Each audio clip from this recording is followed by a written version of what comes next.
இது வந்து லாஸ்ட் ஒரு 5 இயர்ஸ்ல தான் பயங்கர சேஞ்சுன்னு சொல்லுவேன். ம். அதுவரைக்கும் அட்லீஸ்ட் பணம் நெறைய இருக்கு. எஃப்டி ரேட்ஸ் குறையுது.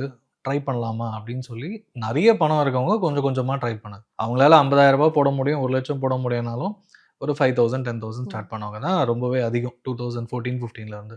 அதுவுமே வந்து ப்ளாக படிச்சு பண்ணலாமா? வேணாமா? அப்படின்னு ஒரு அட்வைசர்ஸ் கிட்ட கேட்டு ரொம்ப அப்படிதான் கொஞ்சம் கொஞ்சமா எவால்வ் ஆச்சு. ஆ நான் இன் ஜெனரல் கிளையன்ட் சொல்றேன். ம்.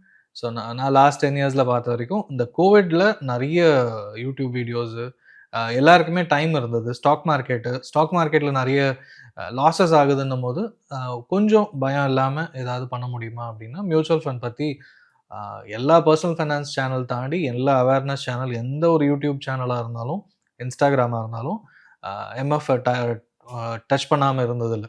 ஸோ அப்படிதான் வந்து எல்லாருக்குமே தெரியுது. இப்போ கூட 10 இயர்ஸ்ல பயங்கர எவால்வ் ஆயிருக்குன்னு சொல்லுவேன். எப்படின்னா, மியூச்சுவல் ஃபண்ட் பத்தி பேசுறது அதிகமாயிருக்கு. ம். பட் இன்வெஸ்ட்மென்ட் பண்றவங்க எண்ணிக்கை இன்னமும் இந்தியால சிங்கிள் டிஜிட் தான் அப்படின்றது தான் செபியோட அறிக்கையில தெரியுது. ஸோ அதனால அ இப்ப தான் பேசு பொருள் வந்திருக்கு. இப்ப ஜஸ்ட் டச்சிங் பாயிண்ட் தான், ஸ்டார்ட்டிங் பாயிண்ட் தான் சொல்லணும்.